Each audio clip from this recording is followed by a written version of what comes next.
Senior উপদেষ্টা আমাকে বলল বিশ্বব্যাংক যা বলে আপনি শুনে নেন। বিশ্বব্যাংক বিনা দোষে আমার কানমলা দিবে আর আমি এটা শুনবো, এটা কখনো তো হতে পারে না। এখানে ডক্টর ইনুস আছে, এখানে 111-এর কুশলী প্লা আছে। সরকারের মতো সরকার হয়ে গেল, অদ্ভুত কাণ্ড। সরকারের সিনিয়র মন্ত্রী, সিনিয়র উপদেষ্টা এর মধ্যে ইনভলভ হয়ে গেল। আমাকে বলল বিশ্বব্যাংক যা বলে আপনি শুনে নেন। বিশ্বব্যাংক বিনা দোষে আমার কানমলা দিবে আর আমি এটা শুনবো, এটা কখনো তো হতে পারে না। আমি বললাম, মাননীয় মন্ত্রী, আমি আইনের ছাত্র, আইনে লেখাপড়া করছি, ভাই আমি তো পারবো না।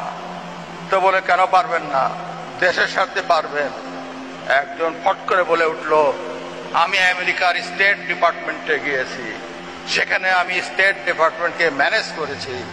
স্টেট ডিপার্টমেন্ট ওয়ার্ল্ড ব্যাংককে বলে দিয়েছে তারা এখন টাকা দিবে।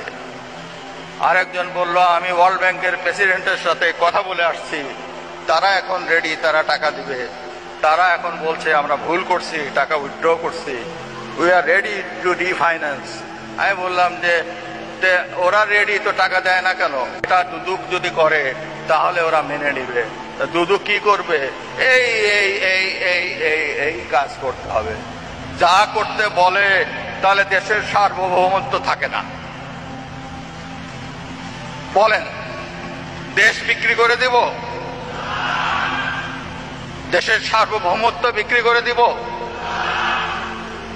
আমি বললাম, আমি ক্ষুদ্র মানুষ, আমি এটা বুঝি, আমি এটা জানি এখানে সরকারকে রাজনৈতিকভাবে পরাস্ত করার চেষ্টা করা হচ্ছে, সরকারের অস্তিত্বকে পরাস্ত করার চেষ্টা করা হচ্ছে।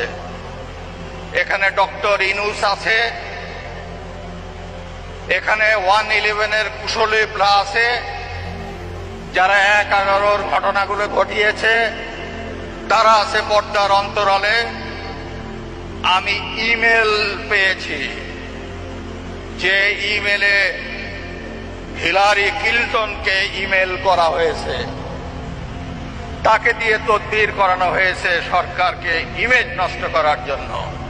পরিচ্ছন্নভাবে, পরিষ্কারভাবে আজ পাবনাবাসীকে বলে দিতে চাই, এই ষড়যন্ত্রের হাত থেকে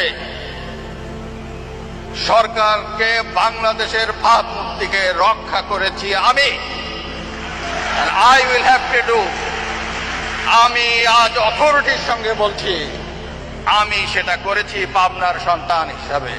কেউ আমাকে বলে দেয়নি, আমার বিবেক বলেছে এটা করতে হবে, এটা তুমি করো। আমি মন্ত্রীকে বলেছি আমি এটা করতে পারি না, আমি উপদেষ্টাকে বলেছি আমি এটা করতে পারি না।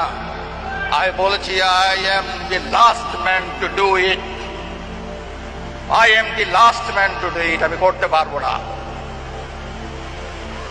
আমি তাই করেছি।